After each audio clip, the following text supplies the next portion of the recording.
不抽烟、不喝酒、不玩游戏，最大的爱好就是买工具 DIY， 不是什么工具抚摸党，都是真真正正拿工具来干活的。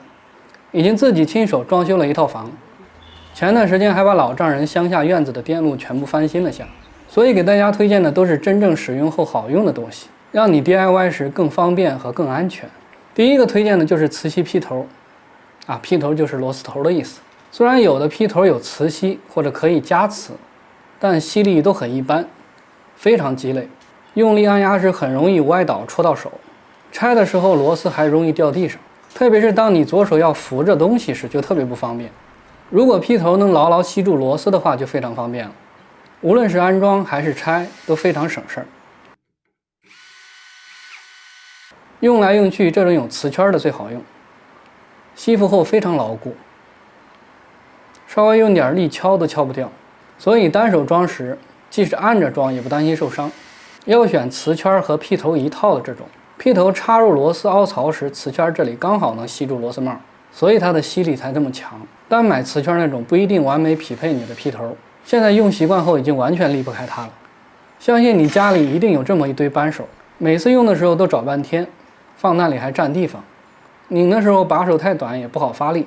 其实完全可以用这一把16合1的折叠扳手来替代，常见的规格从最细 1.5 到8的六角扳手都有，完全不用担心匹配不到。还有套筒以及10字1字螺丝刀，拧的时候不管内六角外六角都很好发力。如果遇到长螺栓套筒套不进去的话，还有个多尺寸的小扳手。旧的这些六角扳手，如果你有切割工具的话，先不要扔，可以锯掉一头，剩下的装电动螺丝刀里当电动劈头用。要是没有切割工具的话，也可以买这样成套的电动六角劈头。螺丝螺母数量多的话，还是这种电动的更效率，手动拧都拧好久，用电动嗖一下就好了。经常测量的卷尺也推荐一下，这种自锁带磁吸头的用起来很方便，甚至可以单手量东西，量完了按一下收起来就好。头部的磁吸测量时更贴合，精确又省心，建议至少买尺面25毫米宽的，这样量高处长处时即使伸很远也不会折。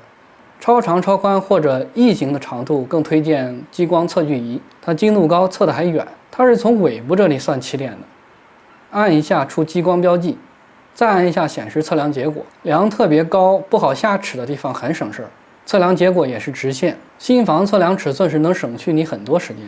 不过记得入手后试一下白天或者强光下的测量效果，有的品牌光线太强测不出数据。这种长细笔头的标记笔也很好用，笔尖长，各种缝隙里都好画线，瓷砖上面也能用，即使忘盖盖子1-2天也没事儿。缺点就是笔触太粗，适合和铅笔组合使用。再没有比这种多层分割透明盒子更适合收纳螺丝和小零件的，所有小零件用时都一目了然，彼此都不遮挡，不用打开都能看到。我是尖头螺丝一层，平头螺栓螺母一层，钉子垫边一层，并按大小进行区分开。拿掉隔板还可以做个大仓位，收纳精密螺丝刀和镊子。有东西要修时拎着它，16合1扳手和手钻就去了，基本上没有拆不开的东西。需要零件螺丝时也很快就能找到匹配的规格。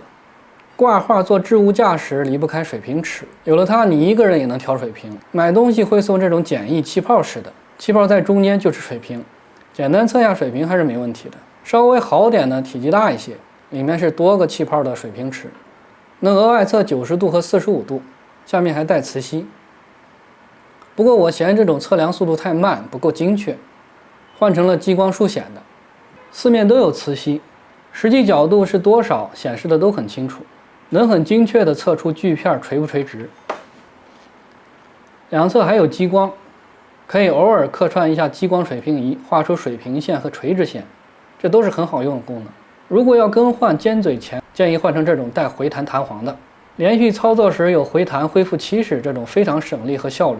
没有回弹就要用手指额外撑着，久了开合次数稍微多一些，手指就好累。有弹簧的这种就非常省力，你用习惯了就不想再用老式那种了。好点的电笔建议备一个，换个灯泡插座时可以更安全。老式的电笔必须接触到铜线才亮，不够方便。现在新电笔已经升级为磁力感应了，搭到线上就能判断出离火线，以及感应出电压的强弱，电压越高鸣叫频率越快，非常安全省心和醒目。